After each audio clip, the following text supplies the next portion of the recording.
자, 반갑습니다. 또 금요일에 돌아왔고 우리 또 다 모였네요. 지난주까지 이렇게 한 3주에 걸쳐서 이제 소화기를 간단하게 사실은 뭐 장에서 균총 얘기도 안 하고 지나갔어요. 나중에 면역에서 다시 한번 이제 균총에 대해서 한번 해드릴 거고 오늘은 이제 다시 지난주에 얘기했듯이 책으로 돌아갈 건데 이제 이 강의 시작하기 전에도 지금 얘기가 나눴지만 그런 얘기들인 거죠. 현대인들은 너무 많이 먹는데 과연 우리가 제대로 된 음식을 먹고 있는지 그게 사실은 가장 의문스럽거든요. 어릴 때에 비해서 잘 먹는 것 같지만 사실은 음식다운 음식이 하나도 없어요. 그래서 이번 주에 해드릴 거는 뭐냐면 지난번 말씀드렸듯이 이런 책이에요.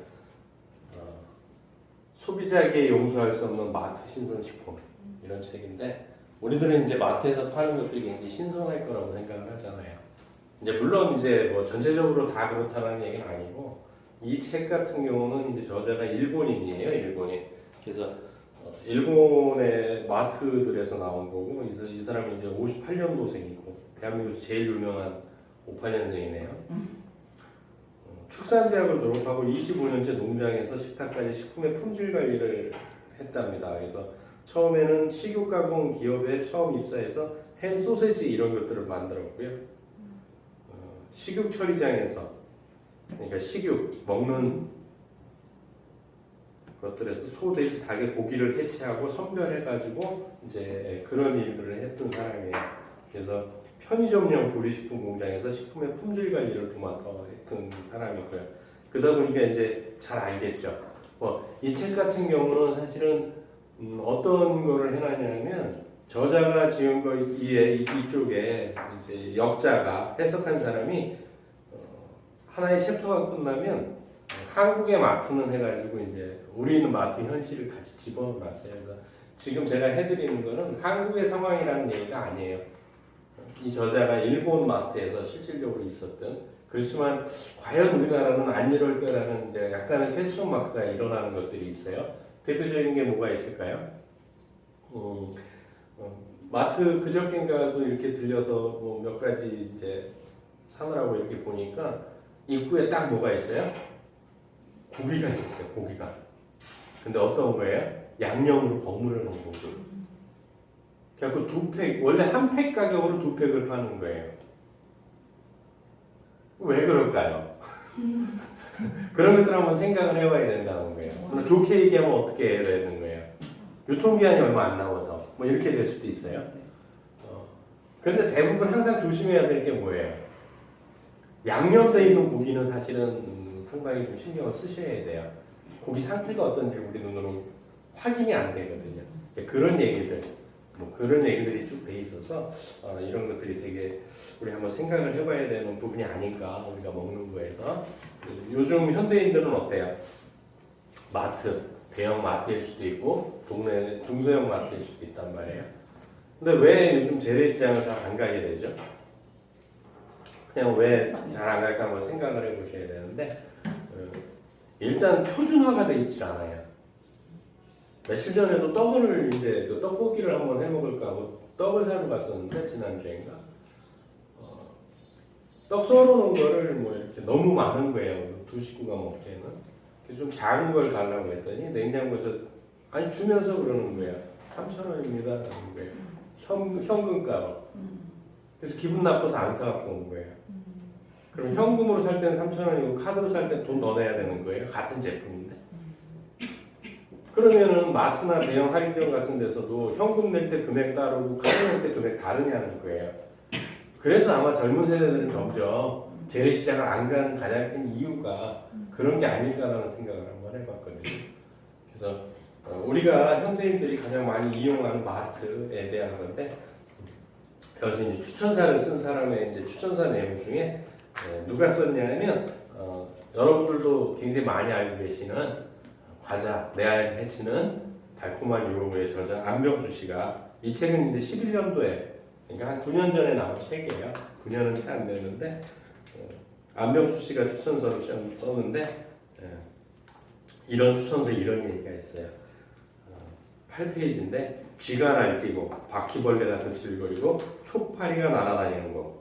쓰레기장이나 시궁창 옆의 모습이 아닙니다. 우리 식탁의 큰 부분을 책임지고 있는 그래서 가장 청결해야 할 마트 한 구석의 실상입니다. 이건 추천자가 안명수 씨니까 이건 우리나라 마트 형황이겠죠. 우리나라 마트도 다를 게 없다라는 얘기예요, 사실은. 그래서 이 책을 그때 읽었을 때 되게 섬뜩했었거든요. 네.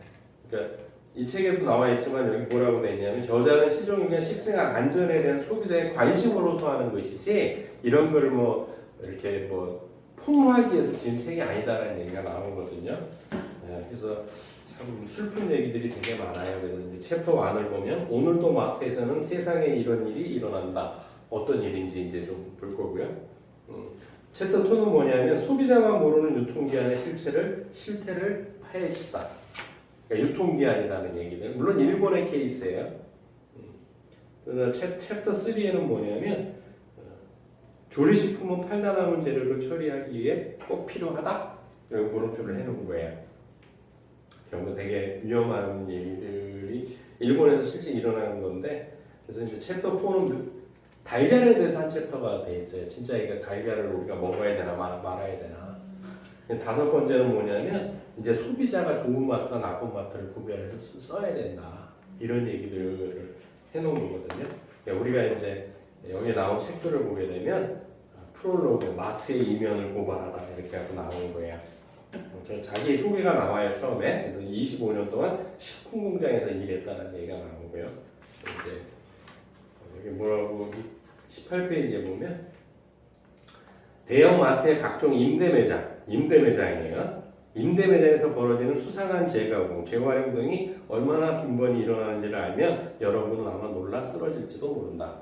임대매장 단위가 아닌 마트 경영자 차원에서 부정을 저지르기도 한다. 일본의 케이스예요. 일본의 케이스. 우리 동네에 이제 롯데슈퍼가 있는데 정문으로 들어가는 데 말고 이쪽 뒷문 쪽에 보면은 이렇게 자재들이 출납하는 공간이 있어요.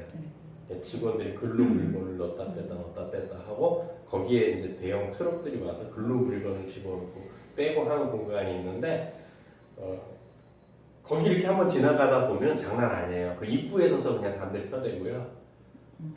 신선식품 나르면서 담배 물고 나르기도 하고요. 막 그래요. 그런 유행들이 좀 아쉬운 부분은 되게 많고요. 그렇다고 그게 잘못됐다는 얘기는 아니고 오늘도 이제 마트에서는 어떤 일이 세상에 이런 일이 일어난다. 책에 보게 되면 이제 몇 페이지냐면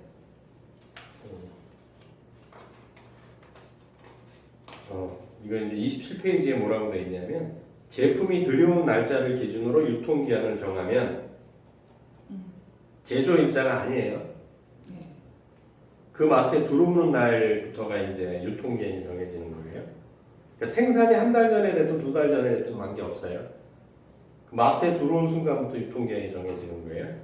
그나마도 소비자 입장에서는 감지덕지한 일이다. 일본 대형마트의 절반 이상은 유통기한마저 연장해서 파는 경우가 다반사다. 그래도 우리나라 마트는 어때요? 유통기한 지나기 전에 이렇게 막 싸게 할인해서 팔죠. 30% 40%막 붙여갖고 막 팔잖아요.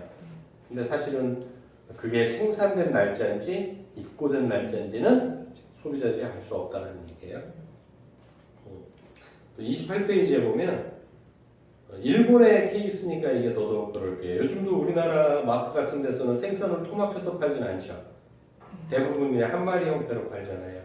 일본은 아직도 이렇게 토막을 치나 봐요. 그래서 유독 토막 생선만 할인하지 않는 마트가 있다면 다시는 그곳에서 생선을 구입하지 말자. 토막 생선을 할인 판매하지 않는 이유는 재활용을 염두에 두기 때문에 그렇답니다. 그럼 생선 토막을 재활용할 수 있는 가장 좋은 방법이 뭐가 있을까요? 반조림.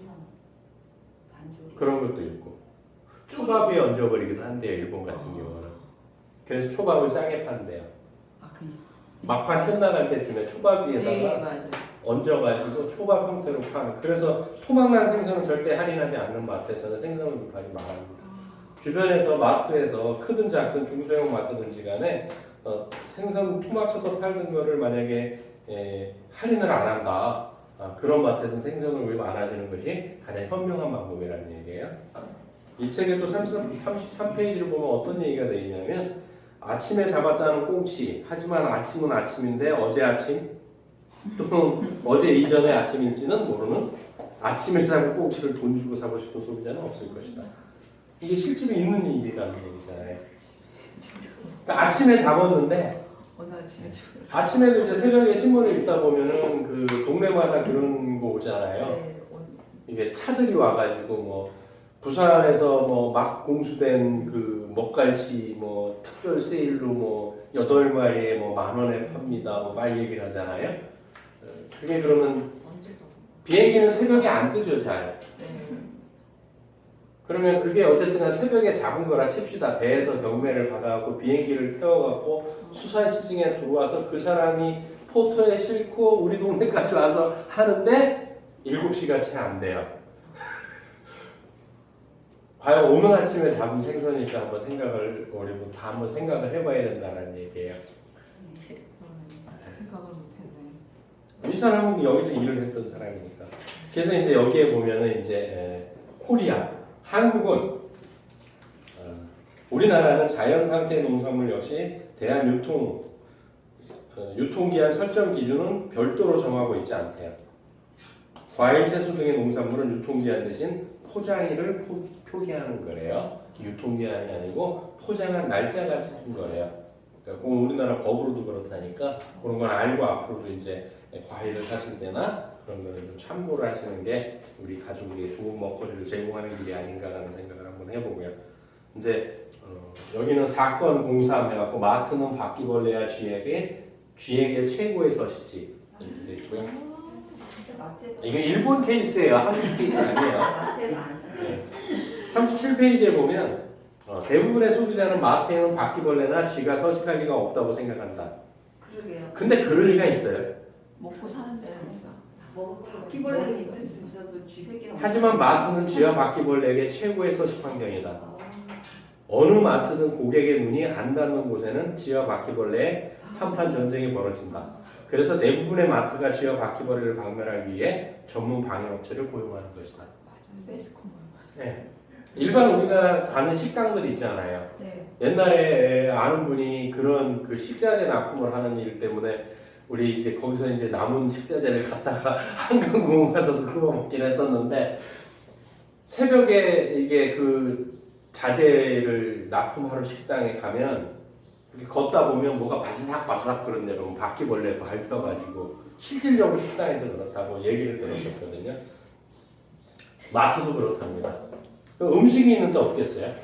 아무리 깨끗하게 해도 집에도 바퀴벌레가 있는데 그 생선이 있고 뭐 다 있고 근데 쥐가 가장 좋아하는 게 뭔지 아세요? 여기 있던데 쥐 라면이래요. 쥐가 제일 좋아하는 먹이는 인스턴트 라면과 쌀이다. 그래서 인스턴트 라면은 구입하기 전에 포장지를 잘 살펴야 한다. 겉 포장지에서 갉아먹은 흔적이 발견된다면 쥐가 100% 서식한다고 해도 과언이 아니다. 일본의 케이스예요. 일본의 케이스. 그렇답니다. 근데 가끔 한번 보면 마트 같은 데서 이렇게 약간 어렸을 있긴 있었죠. 때는 그런 거 같았어요. 그게 굉장히 좀 우리가 생각을 해봐야 돼요. 사건 4 이제 최고의 서식지 2예요. 근데 좀 겁나죠? 너무 그래서 이렇게 또 마트에서 이분이 상자를 안 파나 보다. 그렇죠. 상자를 제일 좋아하는 게 누구예요? 바퀴벌레. 상자에 있는 데는 항상 그 바퀴벌레가 있다고 보시면 그래서 돼요. 여기 본들로 파나 보다. 네. 티 안 나게 하려고. 네, 뭐 하여간 그래서 네. 하여간 좀 무서워요. 그 다음에 이제 마트의 최대 골칫거리는 초파리래요. 초파리는 금세 생기잖아요. 그렇죠. 엄청 금세 생겨요. 집에서 쓰레기 봉투에다가 음식물 몇 개만 넣어놔도 초파리 생기거든요. 초파리는 우리한테 되게 큰 도움을 주는 생명체예요. 어떤 면에서 가장 큰 도움을 줄까요? 과학자들이 실험할 때 초파리를 그렇게 많이 실험을 해요. DNA나 이런 거나. 왜냐하면 인간의 염색체하고도 그렇게 큰 차이가 안 나고 수명이 되게 짧기 때문에 몇 세대를 거듭해서 어떤 효과가 나올 수 있는지 이걸 쉽게 볼 수 있는 게 초파리예요. 그래서 실험실에서 되게 많이 쓰는 게 모르는 것도 힌지만 생각하지만 사실은 초파리 가지고 되게 많이 실험들을 하거든요. 근데 마트에서도 마찬가지로 초파리가 굉장히 골치 아픈 최대 골치 아픈 거예요. 여기 이제 뭐라고 돼 있냐면 새로 문을 연 지 얼마 안 되는 편의점에 자문을 하러 갔을 때의 일이다. 쭉 나온 거예요. 편의점의 사장은 내게 유리창에 초파리가 너무도 빼곡하게 달렸더 난감하다며 하소연을 했다. 그래서 해충 방역업체를 불러갖고 싹 해도 생긴대요. 여름에는 너무 쉽게 생기는 거니까 어쨌든 간에. 근데 초파리가 왜 이렇게 많이 생길까요? 당도 높은 음식들이 많잖아요. 그래서 이렇게 생길 수밖에 없답니다. 그러니까 우리 집에서도 예를 들어 초파리가 많이 날아다닌다. 뭐 음식물이 있는 데는 거진 다 초파리는 바로 생기니까. 근데 특히 어떤 게 많을 때 생긴다고요? 당도 높은 음식들. 근데 요즘 없어. 뭐가요? 초파리가요? 왜 그럴까요? 초파리하고 모기 아니 초파리하고 하루살이하고 다른. 다르죠. 전혀 다른 거예요. 뭐 처리를 한것 같아요. 바나나 커피만 있어도 있었는데. 네. 그러니까 그 달달한 거에는 초파리 바로 생겨버리는 거죠. 여기 이제 또 이제 뭐 소비자가 만드는 신문 그래서 윤주혜 기자라는 분이 올렸던 건데 이거 우리나라에서 있었던 일이에요. 유통기한 믿을 수 없다. 해내 곰팡이 범벅. 해내도 곰팡이가 쓸었는데 이걸 땄는데 곰팡이가 쓸어 있었던 거예요. 해문 진공인데 그러니까 진공이 제대로 다 안 됐다라는 얘기죠. 그래서 이거 우리나라 이제 윤주혜 기자가 썼던 거를 실은 거니까 식품업계가 곰팡이와 같은 이물질 검출로 전쟁을 벌이고 있다. 날씨가 더워지면서 냉장 보관 또는 멸균 제품에서도 곰팡이가 잇따라 발견되고 있는 것이다. 심지어 유통기한이 한참 남은 제품에서도 곰팡이가 발견되어 소비자의 각별한 주의가 요구된다. 햄에도 이게 생기네요. 근데 절대 곰팡이가 안 피는 음식이 있죠. 우리가 좀 즐겨 먹는 건데 간식으로 베트남산 쥐포 이만한 거 1,000원 하는 거 거기는 절대 파리도 안 앉아요. 그걸 음식 쓰레기 봉투 위에다 올려놓으면 그 위에는 파리도 안 껴요. 왜 그럴까요? 많이 맞췄어. 그런 마지막에 농약물에 넣었다가 말리거든요. 아이고야. 그래서 파리도 안 먹어요. 그걸 우리는 어떻게 해야 돼요? 하나에 1,000원씩 싸다고 사다가 엄청 먹는 거죠. 예전에 해변가 마을에 가면 생선을 건조시키는 것 같은데 멀리서 보면 살아있는 생선같이 움직여요. 쥐포 말릴 때 보면.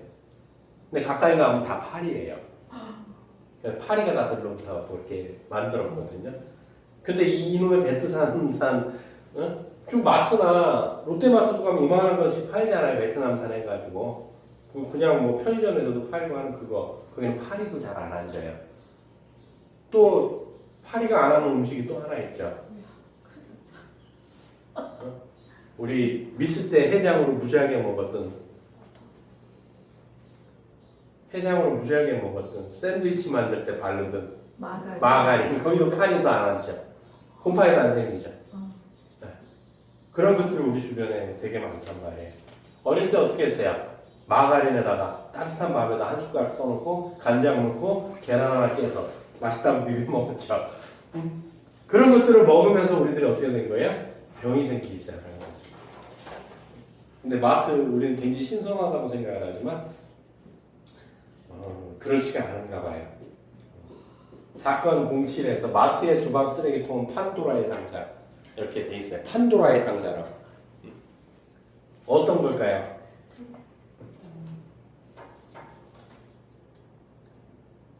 닭고기의 제조 날짜를 속인 마트를 적발했을 때도 햄과 마찬가지로 고기의 절단면에서 증거를 포착할 수 있었다. 절단면에는 다 나온다는 얘기죠. 거기서 뭐가 발견됐을까요? 대장균 같은 엄청나게 발견된 거죠. 그러니까 굉장히 신선해 보여도 사실은 가서 해 먹으면 어때요? 흐물흐물한 거 되게 많죠. 손질할 때 보면 깔끔해 보고 기름도 별로 없어 보이는데 어때요? 해보면 아주 흐물흐물한 거 되게 많죠. 그런 것들을 우리가 되게 조심해야 된다는 거예요. 별로 가슴에 안 와닿나 봐요. 그래서 마트에서 진짜 이거 사다 먹어야 되나 싶은 생각이 들더라고요. 또 66페이지에 보면 포장육에서 머리카락이 나오는 것은 이물질 축에도 못 낀다. 어차피 고기도 자르잖아요. 다 들어와서 거기서도 이제 발굴을 하니까. 그래서 포장을 하는 거잖아요. 하나하나 부위별로. 그래서 머리카락이 나오는 것은 이물질 축에도 못 낀대요. 얼마 전에는 매장에, 일본의 케이스예요. 얼마 전에는 매장에 진열될 닭고기 팩 안에서 초파리가 날아다니는 속이 뒤집히는 광경을 목격했으며 고등어 토막에서 실처럼 하얀 고래배충을 발견하다 한숨 나오는 일도 겪은 적이 있다. 물론 생선에는 생선 재생성분이 있는 거 아시죠? 회 드실 때 특히 여름에. 겨울이면 겨울이면 뭐 조심해서 드셔야 되는 건데 어쨌든 간에 고등어 토막에서도 나왔다라는 거예요. 물론 일본에서. 대한민국은 그런 일 없을 거예요. 그죠? 또 어떤 얘기가 있냐면은 여기서도 이제 뭐 70페이지에 보면 유통기한과 제조일 확인은 소비자로서 반드시 짚고 넘어가야 할 일종의 의무다. 근데 지금 장을 보실 때 마트에서 보실 때 제조일자하고 유통일자 이거 다 확인하세요? 네, 여기 계신 분들은 좀 그런 거 확인하시는 편일 거예요. 꼭 그것만 확인하나요? 아니죠. 이게 뭐 또 뭐 식품첨가물로 뭐 있나 보시죠. 근데 그런 거 찾다 보면 먹을 수 있는 게 있어요, 없어요? 없어요. 이게 안 붙어 있지만 시금치나 콩나물에는 안 붙어 있죠. 콩나물 같은데 뭐 피사 이런 데서 나온 거는 뭐 이렇게 뭐 붙어 있긴 하지만 그런 거 보면은 먹고 싶은 생각이 막 충동이 끌나요? 그 우리 굶어야 되나요? 응? 아니면 맨날 뭐 한식으로 그냥 지방을 빼고 해야 돼요? 재밌는 얘기예요. 이제 챕터 2에는 소비자만 모르는 유통기한의 실체를 파헤친다 이렇게 돼 있거든요. 그래서 거기에 첫 번째는 뭐냐면 제품의 유통기한은 마트에서 정한다. 제조사에 정하는 게 아니래요. 입고된 날짜를 기준으로 해가지고 유통기한을 정하니까. 물론 유통기한이라고 해서 그 기간이 만기가 됐다고 해서 그 음식이 상하거나 그런 건 아니에요. 판매할 수 있는 기간이긴 하지만 어쨌든 그냥 찝찝하다는 거죠. 유통기한이 지났을 때. 특히 찝찝한 게 뭐예요? 유통기한이 지났을 때. 사갖고 왔는데 우유 같은 거 하루밖에 안 남았어. 뭐 이랬을 때. 안 먹어야지. 그래도 우유는 좀 덜 아깝죠. 왜냐하면 유통기한이 한참 지나서 상했어도 뭐 했으면 돼요? 우유를 뭐 했을까요? 그거? 건더기, 그렇죠. 피부나 발 닦을 때 써도 그건 쓸 수 있는 거니까 그냥 뭐 그렇게 쓰면 돼. 하긴 뭐 그렇게 큰 문제는 안 돼요. 먹으면 안 돼요, 근데. 여기 이제 작은 제목이 뭐냐면 해동한 날이 즉 제조일이라니 이렇게 돼 있는 거예요. 그러니까 생선 해동돼서 들어오잖아요. 대표적으로 우리나라 육류 같은 경우도 어떻게 돼요? 우리나라는 유통시킬 때 냉동을 시키지 않으면 사실은 유통이 안 되게 법적으로 돼 있거든요. 그래서 다 냉동용으로 들어와요. 그래서 그걸 해동한 날이 제조 첫날이 되는 거예요. 그러니까 사실은 신선도가 되게 떨어지죠. 그래서 마트나 이런 데서 사서 고기를 잘 먹지는 않지만 닭고기 같은 경우도 한참 남았는데 어때요? 요리를 해보면 되게 흐물흐물하죠. 기름도 보기보다는 이렇게 포장으로 이렇게 볼 때보다는 훨씬 더 많은 부위에 숨어져 있고 이런 일들이 벌어진다는 거죠. 각 마트의 해당 직원은 스티로폼 상자째 입화된 생선을 해동 접시에 담아 개별 포장한다. 그 상품을 판매할 때 해동해서 판매하게 되면 해동한 날을 제조일로 적고 포장한 날을 기준으로 유통기한을 설정하게 된다. 일본의 경우에요. 대한민국은 아니고 뭐 어쨌든 그렇다네요. 해동된 날을 기준으로 해서 유통기한이 설정이 된답니다. 그러니까 유통기한이 며칠 남았다 하더라도 그 제품은 어떤 거예요? 그 제품들은 몹시 불안할 수 있는 거죠. 그럼 이제 우리는 어떻게 해야 될까요? 농사 짓고 쪼각배 하나 해가지고 바다 나가서 낚시해다가 먹고 뭐 해야 될까요? 네? 어떻게 해야 우리가 이 난국을 헤쳐나갈 수 있을까요? 방법이 없을까요? 방법은 이제 각자 찾아야죠. 여기 79페이지에 이렇게 되어 있어요. 즉 마트에 진열된 수산물의 제조일이 오늘로 되어 있다고 해서 오늘 들여와 진열된 상품이라고 생각했다가는 큰 꼬 다칠 수 있다. 물론 진짜 오늘 아침에 들어와 판매하는 것도 있다. 산채로 입화되는 제철을 맞은 수산물이 그러하다. 근데 지금은 제철 맞은 생선이 많아요? 아니면 대부분 냉동이 대부분이죠. 그러니까 그거는 참 믿기가 상당히 어렵다라는 얘기예요. 그래서 이렇게까지 돼 있어요. 건어물이 이렇게 마트에 진열되기까지의 과정들을 쭉 이렇게 그림으로 설명해 놓은 것도 있거든요.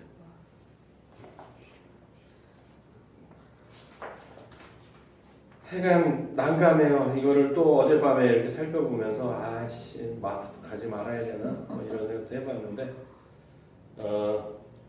이 책 87페이지에 보면 일반적인 소비자의 상식과는 동떨어져 있지만 일본의 식품위생법상 규정된 제조의 정의가 이렇다. 최종으로 가공한 날짜가 그대로 제조일이 된다니 이 얼마나 위험한가. 일본의 위생법상이 그렇다는 거예요. 우리나라는 어쩐지 모르겠어요. 법까지는 안 찾아봐가지고요. 그래갖고 이쪽 페이지에는 뭐가 돼 있냐면 이렇게 이제 제조 날짜 정해지는 거 방법이 돼 있는 거예요. 닭튀김 제조해갖고 튀긴다. 또는 닭고기를 적당한 크기로 토막낸다. 또는 해동한다. 또는 용기에 담는다. 또는 용기에 뚜껑을 덮는다. 라벨을 붙인다. 그럼 그날이 첫날이 오늘이 되는 거예요. 오늘 잡은 닭이 되는 거죠. 이 닭이 일주일 전에 들어온 닭이든 2주일 전에 들어온 닭이든 관계없이 생선회 제조도 그렇대요. 횟감으로 다듬는다, 용기에 담는다, 용기를 랩으로 씌운다, 라벨을 붙인다. 그럼 오늘 잡은 생선회가 되는 거예요. 호두과자 제조도 마찬가지고요. 내가 그런 거 아니에요. 일본이 그렇다는 거예요. 우리나라는 안 그런 거예요. 또 이제 되게 재밌는 게 케이크는 유통기한이 관계없이 다 팔릴 때까지 판답니다. 케이크. 케이크 같은 경우는 91페이지에 있는데 실제 제조일은 모사하고 유통기한조차 알 길이 없다. 현실적으로도 마트에서 판매하는 케이크의 대부분은 언제 제조되는지 제조일과 언제까지 판매도 좋은지 유통기한이 아리송한 상태로 판매되고 있다. 그리고 일본뿐 아니라 대부분의 나라에서 이 구조로 유통되고 있다고 알고 있다. 케이크요. 생일 때 많이들 사다 줬죠. 촛불 켜고 박수치고 먹으라고 했죠. 집에서 케이크 먹는 그래도 이제 집에서 구워 먹는 건 좀 낫잖아요. 우리가 직접 해 먹으니까. 근데 그렇게 판매된 유통되는 케이크 같은 경우는 알 수가 없다는 거죠.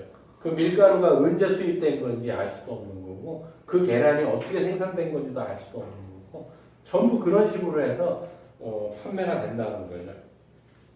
또 여기 아주 재밌는 얘기가 있는데 저녁 때마다 이제 그런 생각을 해봐요. 장 늦게 이렇게 가다가 장 같은데 이렇게 마트 들어가서 보면 생선회 이렇게 초밥 되게 싸게 팔잖아요. 근데 어제도 팔던 게 오늘도 똑같이 판매하고 막 이런 게 있는 것 같더라고요. 뭐 냉장실에 이렇게 해가지고. 근데 일본은 더 심한가 봐요. 일본 대부분의 마트에서 판매되는 모둠 초밥은 전날에나 그 전날 들여온 재료로 만든다. 그래서 그날 만든 거라고 파는데 그게 재료가 전날이나 전전날 들어온 재료라는 거죠. 요일에 따라 들어오는 양과 빈도를 달리하여 비용과 수고를 절감할 수 있기 때문이다. 그러니까 주말에 많이 팔리니까 많이 팔릴 걸 대비해서 목요일이나 금요일쯤 재료를 받아다가 토요일날 엄청 많이 만들겠죠. 그러니까 안 팔리면 또 이건 내놓다 일요일날 팔고 또 안 되면 또 월요일도 팔고 한다는 얘기죠. 참 슬픈 일이 되게 많아요, 그죠?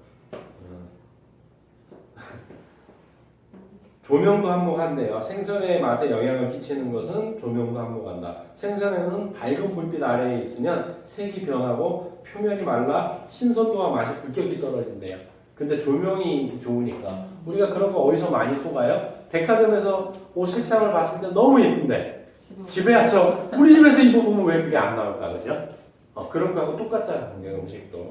그래서 참 슬퍼요. 그다음에 이제 그 다음 챕터가 여기 이제 104페이지에 보면 제조일과 제조시간이 이토록 제멋대로는 유통기한을 안 봐도 불보듯 뻔하다. 유통기한 역시 상당히 자유롭게 책정해버린대요. 마트 자체에서. 또 냉동 상태의 식품은 유통기한이 다소 지나도 세균이 증식해 문제가 되는 경우는 없다. 그래서 냉동을 주로 시킨다고 합니다. 지나도 상관없이요. 그래서 하여간 우리가 이런 것들을 되게 조심해야 되고요. 다음 챕터는 뭐냐면 계란에 대한 거예요. 계란인데 하여간 좀 그래요. 그 다음에 마트에서 팔리는 조리식품들 있죠. 반조리된 것들. 그거는 마트에서 만드는 게 아니고 아예 제조 공장에서 그렇게 해서 나온대요. 그러니까 재료가 어떤 게 쓰이는지 마트에서 주자도 알 수가 없어 합니다. 그러니까 이제 우리가 앞으로 시장에서 구입할 때는 어떻게 해야 돼요? 원재료를 왜 다 집에서 해야 되는 거예요. 거의 반조리돼 있는 거 절대 사오지 마세요. 아까 예를 들었던 그런 거죠. 한 팩에 10,000원씩 팔는 걸 2팩에 10,000원에 파는 거. 양념된 뭐 돼지 불고기 뭐 이런 것들 있잖아요. 고기 색깔도 확인이 안 되고 이런 것들. 또 이제 비싼 식품일수록 재가공이 필수래요. 그래서 돈가스를 팔다가 나오면 돈가스 덮밥으로 해서 덮밥으로 팔고 컵밥 형태로 좀 많이 팔죠. 마트에 가면. 양념 장어구이도 장어 덮밥으로 해서 팔아버리고요. 데펴서. 또 참치에도 회덮밥으로 하고 유통기한 참치를 소진을 한답니다. 이런 것들이 너무 많기 때문에 우리가 속으면 안 돼요. 그래서 이 책에 뭐가 되어 있냐면 141페이지에 보면 흔히 이루어지는 재가공 목록에서 고기부터 뭐 할 것 없이 이렇게 쭉 재가공 목록들이 들어가 있어요. 이런 것들을 좀 참고를 하셔서 마트에서 장 보실 때 조금 더 우리 가족의 건강을 위해서 조금 더 신경 쓰는 우리 모두가 됐으면 좋겠습니다. 수고하셨습니다.